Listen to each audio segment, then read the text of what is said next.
Recently US और Iran के बीच peace deal sign हो चुका है, जिसकी वजह से मुझे अब लगता है मार्केट अब पीक लेवल पे आने वाली है। यूएस ऐसा क्यों नहीं कर लेता कि टॉम क्रूज को $30 मिलियन जो देता है एक फिल्म के लिए, वो इस फील्ड को देकर प्रीमियम सब्सक्रिप्शन लेकर एक पूरी फिल्म ही बना दे। क्या एआई वीडियो एडिटिंग को रिप्लेस करेगा? तो इसका सीधा सा आंसर है नहीं। CNN, BBC, ABC न्यूज वो एआई अवतार भी तो यूज कर सकते हैं। एनुअली $1.2 मिलियन एंकर और वीडियो एडिटर्स पर क्यों स्पेंड कर रहे हैं? क्लाइंट गायब नहीं हुए, क्लाइंट ने बस अपनी स्पेंडिंग जो थी वो उन्होंने रोक दी। होता यह है कि यूएस में डेली लाखों कंपनी या लाखों स्टार्टअप होते हैं, जिनमें से कई फेल हो जाते हैं और कई रन हो जाते हैं। उसमें से डेली उनको मार्केटिंग की जरूरत पड़ती है, वीडियो एडिटिंग की, एड्स की।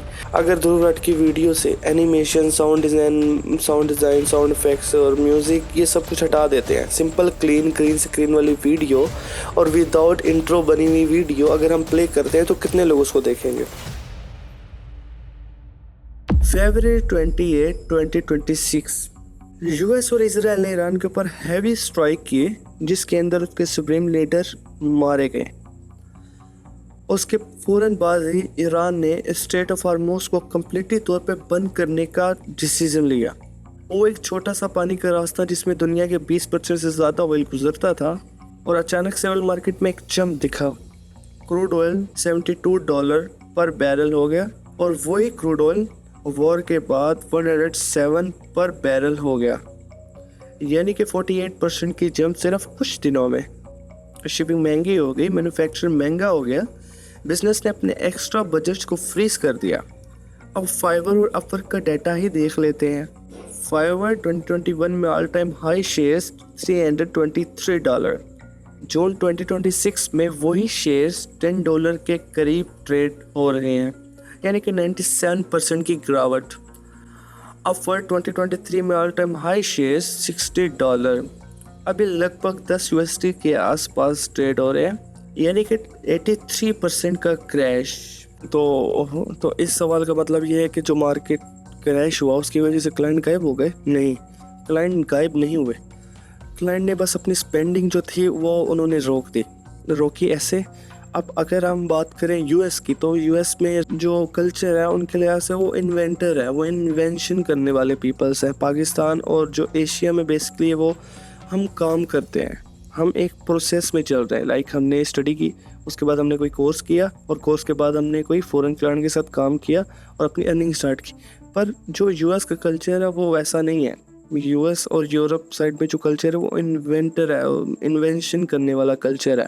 तो वो जो लोगों का माइंडसेट है कि मैंने नेक्स्ट बिलियनर बनना है, मैंने नेक्स्ट बिलियनर बनना है। तो सिस्टम ये हुआ, जो लोग अपने साथ, जो लोग स्टडी करने के बाद अपना साइड पे यूट्यूब रन कर रहे थे, जो मल्टीपल सोर्स ऑफ इनकम के लिए, जो बेसिकली हमें नहीं पता पर वो इस पर फोकस करते हैं, तो उन्होंने अपना मल्टीपल इनकम सोर्स करने के लिए जो इन्वेस्टमेंट कर रहे थे अपना यूट्यूब चलाने के लिए, या अपना कंटेंट आउटसोर्स करने के लिए, या अपना ब्रांड के लिए, या अपने स्टार्टअप के लिए, या अपने कंटेंट क्रिएशन जर्नी के लिए, जो वो जॉब के बाद वो उसको अपना फ्यूचर बना सके। तो जब ये वॉर स्टार्ट हुई, जिसकी वजह से ऑयल प्राइस महंगी हुई, और अमेरिका में ऑब्वियसली बात है जब कॉस्ट ऑफ लिविंग बढ़ती है तो इन्फ्लेशन और सब चीज़ें बढ़ती है। ऑयल की प्राइस जब इंक्रीज़ हुई तो हर चीज़ की प्राइस इंक्रीज़ होती है, जिसकी वजह से लोगों का सर्वाइवल मोड ओपन हो गया। और सर्वाइवल मोड एक्टिव होने का मतलब मैं आपको डिटेल में समझाऊंगा ये नेक्स्ट चैप्टर में। ये सिंपल मैं ये बंद समझाता हूँ। जब ये सर्वाइवल मोड ओपन हुआ तो उसके बाद लोगों ने अपनी स्पेंडिंग, सबसे पहले जो स्पेंडिंग थी जो जा रही थी, जो उन्होंने वो सबसे पहले स्पेंडिंग अपनी बंद की, और जो बेसिक काम था वो तो ऑलरेडी चैट जीपीटी और जो अदर्स टूल्स है, कैपकट वगैरह ने कैप्शन बेसिक वाले को रिप्लेस कर ही दिया था। और जो दूसरी इतनी बड़ी ह्यूज अमाउंट ऑफ जो क्लाइंट्स थे वो भी इसकी वजह से चले गए। और बेसिक सा मतलब ये था, वो बेसिकली बिजनेस फ्रीलांसर नहीं थे, वो इन्वेस्टर जो अपने साइड इनकम और डेली रूटीन की इनकम से अपने साइड फ्यूचर सेल्फ और अपने फ्यूचर स्ट्रॉन्ग करने के लिए इन्वेस्ट कर रहे थे, ताकि वो साइड इनकम भी जनरेट कर सके। तो उन्होंने वो जो स्पेंडिंग है वो बंद कर दी।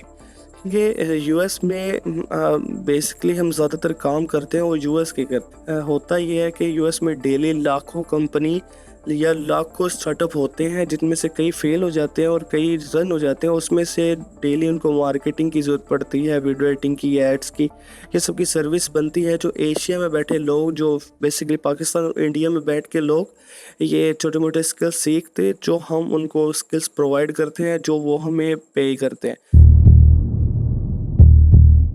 अब एक सवाल है, ये सब नया था? नहीं, ये साइकोलॉजी का बहुत ही पुराना पैटर्न है। चलिए मैं आपको एक हिस्ट्री के साथ समझाता हूँ। एबीसी न्यूज़ ने बहुत ही अच्छा एक्सपेरिमेंट किया, जिसमें 9 महीने के बच्चों के साथ सांप को छोड़ा गया और ऑब्जर्व किया गया कि बच्चे ऐसे डरते हैं या इनके साथ खेलते हैं। तो जब रिजल्ट आया तो बहुत ही शॉकिंग था। वो बच्चे इसको डरने के बजाय उसको खेलने लगे और उस केयरफुली उसके साथ खेलने लगे और उनके साथ क्यूरियोसिटी के साथ उनके साथ खेलने लगे। तो ये एक्सपेरिमेंट से ये साबित हुआ कि बच्चों के अंदर जो डर होती है वो डेवलप की जाती है, नेचुरली इनके अंदर डर नहीं होती। ये डर ऐसे ही है, अगर पास्ट में किसी के साथ बहुत ज़्यादा बुरा हुआ है या मार्केट के साथ या किसी चीज़ भी साथ बुरा हुआ है, तो हमारा ब्रेन ऑटोमेटिकली उस नेगेटिव चीज़ को फोकस कर लेता है। और ये चाहे पॉजिटिव चीज़ में फोकस नहीं करता, बट नेगेटिव में ये बहुत ज़्यादा इफेक्ट करता है कि ये बंदे के साथ ये हुआ था तो मैंने ऐसा नहीं करना। तो ये सेम सिचुएशन भी मार्केट में फॉलो होती है। मार्केट में भी ये पुरानी रिपीटेशन दोबारा रिपीट आई। लोगों ने सर्वाइवल मोड एक्टिव कर लिया, जिसकी वजह से स्पेंडिंग बंद हो गई। 2007 यूएस फेडरल रिजर्व के चेयरमैन बेन बेंगेंकी ने कॉन्फिडेंस के साथ कहा, सब प्राइम मॉर्गेज क्राइसिस कंटेन है, कोई बड़ा रिस्क नहीं। लेकिन सिर्फ कुछ महीने बाद ही सब कुछ उलट गया। मार्च 2008 बेयर स्टेर्न्स कोलैप्स, सितंबर 2008 लेमन ब्रदर बैंक्रप्सी, दुनिया के फाइनेंशियल सिस्टम हिल गया। डाउ जोन्स इंडस्ट्री एवरेज लगभग 14,000 यूएस डॉलर से गिर के 6,500 यूएस डॉलर्स के आसपास आ गई, यानी 44% का क्रैश। सबसे शॉकिंग बात, किसी को इस स्केल का अंदाज़ा नहीं था, ना इकोनॉमिस्ट को, ना वॉल स्ट्रीट के एक्सपर्ट्स को, ना बिलियंस डॉलर बैंक के सीईओज को। जब लोगों को फ्यूचर अनसर्टेनिटी नज़र आई तो सर्वाइवल मोड एक्टिव हो गया। लोगों ने वेकेशन कैंसिल कर दी, नए बिजनेस और स्टार्टअप पर पैसे इन्वेस्ट करना बंद कर दी, या लग्जरी शॉपिंग ख़त्म कर दी। और सिर्फ एक ही सवाल, अगला महीना कैसे निकलेगा। पैसा सिर्फ एसेंशियल पर खर्च हुआ, फूड, रेंट, मेडिसिन और सर्वाइवल। ये पैटर्न पहली बार नहीं हुआ था। वर्ल्ड वॉर 1, 1914 और 1918 के दरमियान दुनिया भर में स्टॉक मार्केट क्रैश हुआ, सप्लाई चेन टूट गई, कोई मुल्कों में ब्रेड रिटेंशन शुरू हो गया। ऐसे वक्त में किसी ने वीडियो एडिटिंग या लग्जरी सर्विस पर फोकस नहीं किया। फिर आया वर्ल्ड वॉर 2, 1939, 1945। यूरोप के कई हिस्सों में भूखमरी और तबाही थी। और उसके बाद ग्रेट डिप्रेशन के साइकोलॉजी ट्रस्ट इतने गहरे थे कि बहुत से अमेरिकन ने सालों तक अपनी ज़रूरी चीज़ों पर ही पैसा खर्च किया। हर एक्स्ट्रा डॉलर बचाने उनकी आदत बन गई। हिस्ट्री एक बात बार बार सिखाती है, जब भी बेयकीनी अपने पीक पर होती है, इंसान ग्रोथ के बारे में नहीं सोचता, वो सिर्फ सर्वाइवल के बारे में सोचता है। और बिल्कुल यही पैटर्न 2026 में भी दोबारा रिपीट हुआ।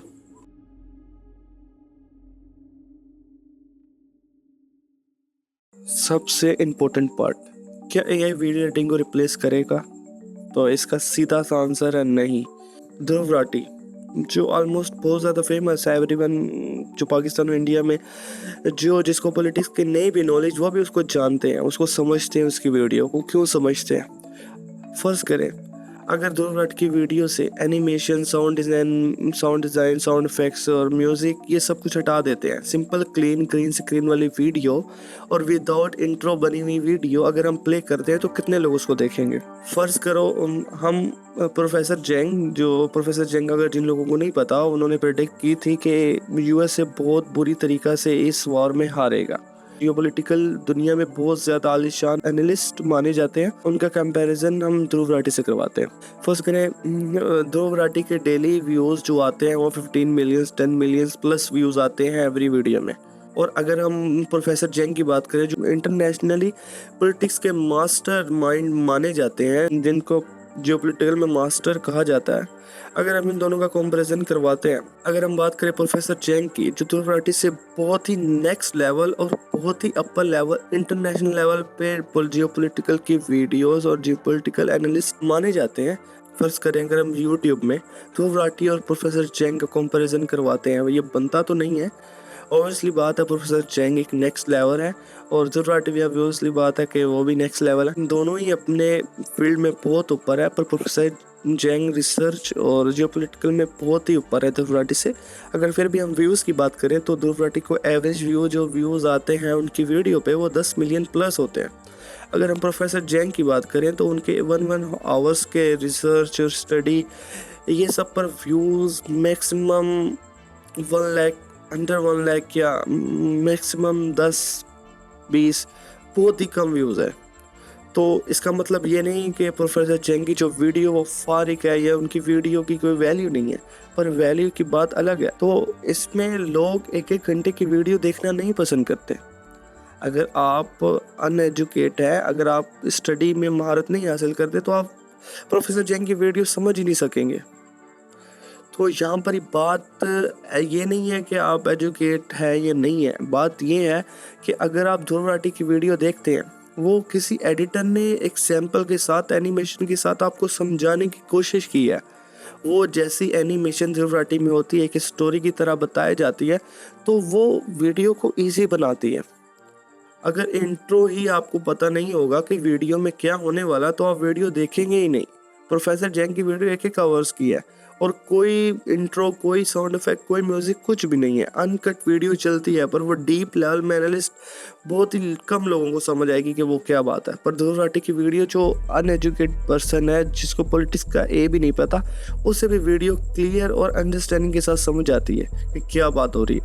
वो इसलिए आती है कि उसमें मैप एनिमेशन होती है, पॉलिटिकल अगर किसी पार्टी की बात हो रही है तो उसकी पिक के साथ उसकी न्यूज़ आर्टिकल की बात होती है, फिर साउंड इफेक्ट है, फिर उसके अंदर ट्रांजिशन ऐड होती है, तो फिर वो रिफ्लेक्ट करता है, पीपल को लॉक करता है वहाँ पर ही कि ये इंजॉय होता है। फिर बीच में जब कोई बोरिंग पार्ट आता है तो वहाँ पर साउंड इफेक्ट लगता है, राइज वाला साउंड, बहुत सारे साउंड इफेक्ट, छोटे छोटे साउंड बाइट लगते हैं, जिसकी वजह से वीडियो और साइकोलॉजी के साथ खेला जाता है। तो ये होती है वीडियो एडिटिंग। अगर ध्रुव राठी आज प्रोफेसर चैंग की तरह वीडियो बनाना स्टार्ट कर दे, मैं गारंटी के साथ कह देता हूँ उनकी वीडियो कोई भी नहीं देखेगा। Maximum 2 lakh 3 lakh plus views नहीं आएंगे। जो आज उनकी वीडियो में व्यूज़ आ रहे हैं 15 मिलियन प्लस, वो व्यूज़ नहीं आएंगे, क्योंकि ये बेसिकली जो सारा क्रेडिट जाता है 60 to 80% क्रेडिट जाता है वो वीडियो एडिटर का जाता है। चलिए एक और एग्जांपल से समझाते हैं। रॉबर्ट ग्रीन्स जिन्होंने 48 लॉज ऑफ पावर और भी बहुत ज़्यादा बुक जो लिखी हैं, जो वर्ल्ड वाइड फेमस है। चलिए हम उनका एक कंपैरिजन करवाते हैं। इंडियन के सीक्वेंस चैनल है, रेडियो बुक क्लब्स है और ग्रेट आइडिया ग्रेट लाइफ वाली से भी हम करवा देते हैं। चलिए हम देखते हैं, एक जो वर्ल्ड क्लास के बुक राइटर है और दूसरी तरफ जो किसी की लिखी हुई के ऊपर अपनी समरी से वीडियो बनाते हैं। तो दोनों को व्यूज़ देखते हैं। फर्स्ट सेकंड के व्यूज़ देखें, 60 plus, 3 lakh plus daily views, average 3 lakh, average 3 lakh views है। अगर हम दूसरी साइड रॉबर्ट ग्रीन्स की वीडियो देखते हैं तो उनकी वीडियो में मैक्सिमम 5-10 के, मैक्सिमम 8 के व्यूज़। अब अगर हम इनका कंपैरिजन बनवाते हैं तो कहीं से नहीं बनता। क्यों नहीं बनता? उनकी वीडियो नॉलेजफुल है बट वो सिंपल वीडियो है। उनकी वीडियो में कोई ऐसा स्टोरी टेलिंग नहीं है, कोई ऐसा आर्ट नहीं है। पर अदर साइड अगर हम सीक्वेंस या दूसरे जो किसी की बुक को लेके समराइज करके वीडियो बनाते हैं, उनके व्यूज़ ज़्यादा है। क्यों ज़्यादा है? उनकी वीडियो में इफ़ेक्ट्स, ट्रांजिशन, वीडियो एनिमेशन और स्टोरी के साथ और म्यूज़िक के साथ समझाया गया जो लोगों को अच्छा लगता है। लोगों को नॉलेजफुल बातें नहीं चाहिए, लोगों को बोरियत से भी दूर चाहिए। लोगों के पास इतना टाइम नहीं है कि वो आपकी बोरियत बड़ी वीडियो देखें। लोगों को बुक पढ़ना बहुत ज़्यादा बोरिंग लगता है, पर वही सेकंड की वीडियो देखकर वो बहुत ही इंजॉयफुल फील करते हैं, क्योंकि वो एक स्टोरी के साथ समझाया जाता है। अगर आज आप किसी को कहते हैं कि जियोपॉलिटिकल्स का आर्टिकल पढ़ें तो वो नहीं पढ़ सकेगा। अगर यार ये बोरिंग काम मैं क्यों करूँ, या अगर कोई किसी एनालिस्ट की वीडियो देखने को बुला दे, अगर प्रोसेसर जो रिसर्च करके पब्लिक करते हैं उनकी वीडियो दिखा दे, वो नहीं देख सकेगा, वो कहेगा ये मैं क्या बोरिंग चीज़ देखूँ। अगर वही कोई यूट्यूबर उसको आके सिंपल तरीके से एक्सप्लेन करता है और हैवी ड्यूटी साउंड इफेक्ट्स और म्यूजिक लगा के उसको एनिमेट करके लोगों को देता है, तो वो अच्छा लगता है, क्योंकि एक वो स्ट्रक्चर, स्टोरी स्ट्रक्चर और स्टोरी टेलिंग और स्टोरी आर्ट और वीडियो एडिटिंग के प्रोसेस से गुजर के आती है, जो लोगों का टाइम भी बचाती है और उसके साथ लोगों को एंजॉय और जॉयफुल भी रखती है। एक बड़ी सच्चाई ये भी है, यूट्यूब पर कभी कंपटीशन ख़त्म नहीं होगा। यूट्यूब पर 2.85 बिलियन मंथली यूज़र और 500 आवर्स के कंटेंट एवरी मिनट अपलोड होते हैं। जब कंपटीशन है तो क्वालिटी भी चाहिए होगी, और क्वालिटी एडिटिंग से आती है, इसलिए एआई आपको क्वांटिटी दे सकता है पर क्वालिटी नहीं दे सकता। हॉलीवुड और बॉलीवुड का ही सीन देख लेते हैं। शाहरुख खान एक फिल्म साइन करते हैं तो उन्हें 20 to 25 मिलियन USD मिलते हैं। अगर एआई टूल्स इतने ही काबिल हो गए हैं तो वो एआई अवतार बनाकर शाहरुख खान की वो कॉपी बना सकते हैं, जो प्रोडक्शन हाउस का लाखों और मिलियंस ऑफ डॉलर्स बचा सकते हैं। ये पॉसिबल है, पर ऐसा नहीं हो सकता, क्योंकि ऑडियंस इंसान देखना चाहती है, रियल फेस, रियल इमोशन और रियल स्टोरी। यूएस में दुनिया के सबसे ज़्यादा टेक्नोलॉजी है और ऑलमोस्ट एडवांस सारे टूल यूएस से ही बनाया है। यूएस से ऐसा क्यों नहीं कर लेता कि टॉम क्रूज को $30 मिलियन जो देता है एक फिल्म के लिए, वो इस फील्ड को देकर प्रीमियम सब्सक्रिप्शन लेकर एक पूरी फिल्म ही बना दे, जिसमें मिलियंस ऑफ डॉलर की बचत हो जाएगी और मिलियंस ऑफ डॉलर जो इन्वेस्टमेंट है वो बच जाएगी। चलिए इसको छोड़े, न्यूज़ चैनल की तरफ आ जाते हैं। CNN, BBC, ABC न्यूज़ वो एआई अवतार भी तो यूज़ कर सकते हैं, और एडिटिंग में ह्यूमन को रिप्लेस करके एआई चैटबॉट क्लाउड या कर्सर से बनवा कर वो भी तो लॉन्च कर सकते हैं। फिर भी वो एनुअली $1.2 मिलियन एंकर और वीडियो एडिटर्स पर क्यों स्पेंड कर रहे हैं। अगर 2019 की video mister beast same editing अभी तक चल रही थी, क्या मिस्टर बीस्ट अभी तक इस लेवल पर आता? अगर मिस्टर बीस्ट की ओल्ड एडिटिंग देखें और आज की एडिटिंग देखें तो उसमें ज़मीन आसमान का फ़र्क है। क्यों? वो भी तो कह सकता था कि एआई का सब कुछ कर सकता है, तो मुझे प्रोफेशनल और हाई इंटेंशन इंट्रो बनाने की क्या ज़रूरत है? मैं दुनिया में फेमस हूँ तो मैं वैसे भी वीडियो बना सकता हूँ, तो मैं इतना ज़्यादा प्रोडक्शन और इतनी ज़्यादा टीम की क्या ज़रूरत है? मुझे इतने बड़े बड़े एडिटर, डायरेक्टर की क्या ज़रूरत है? मैं सिंपल वीडियो भी बना सकता हूँ क्योंकि मैं वर्ल्ड का फेमस यूट्यूबर हूँ।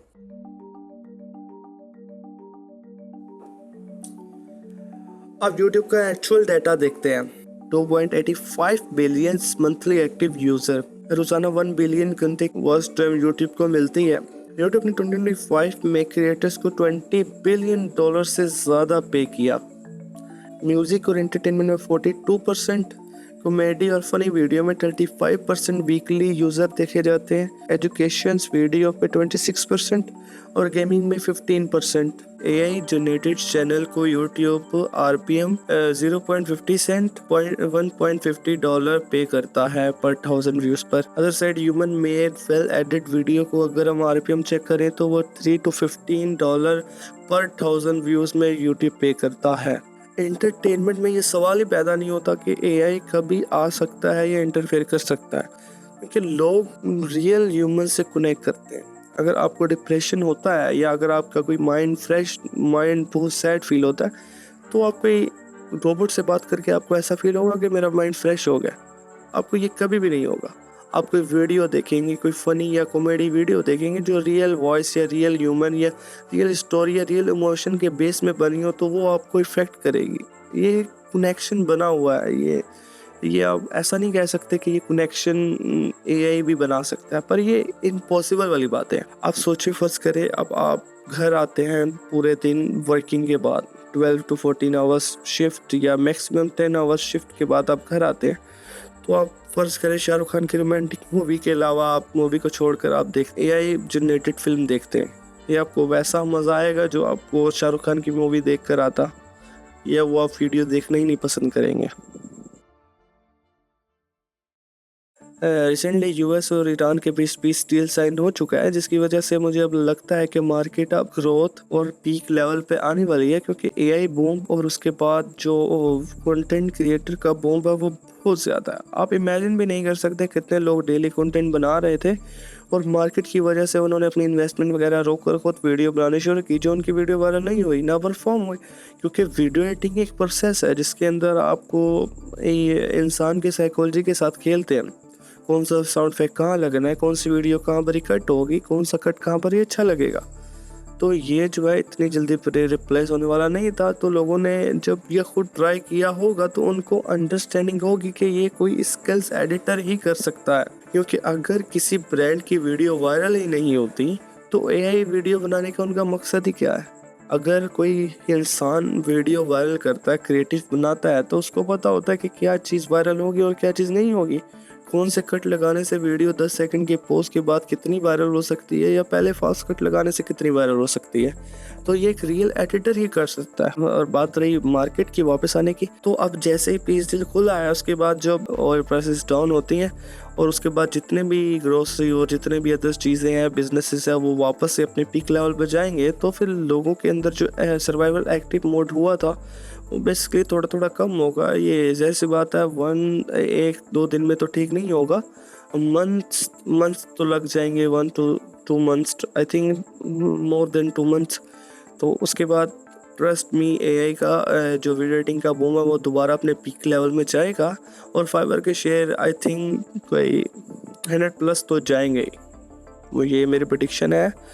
तो आई थिंक वीडियो एडिटिंग का बूम आने वाला है। जो भी एडिटर्स हैं वो अपने ऊपर काम करें, आपके पास बहुत ज़्यादा काम आएगा और आपसे संभाला नहीं जाएगा वो। क्योंकि जब दोबारा स्पेंडिंग स्टार्ट होगी तो फिर वो आप तैयार हो जाएं, अभी से प्रैक्टिस वगैरह कर लें। अगर आप मेरी स्टोरी जानना चाहते हो, फाइवर मैंने कैसे कामयाब हुआ, फाइवर में की कैसे रैंक की, और थोड़ा सा मैं अपने बारे में बता दूँ। मेरी कंपनी है आर्टिक ज़ोरा।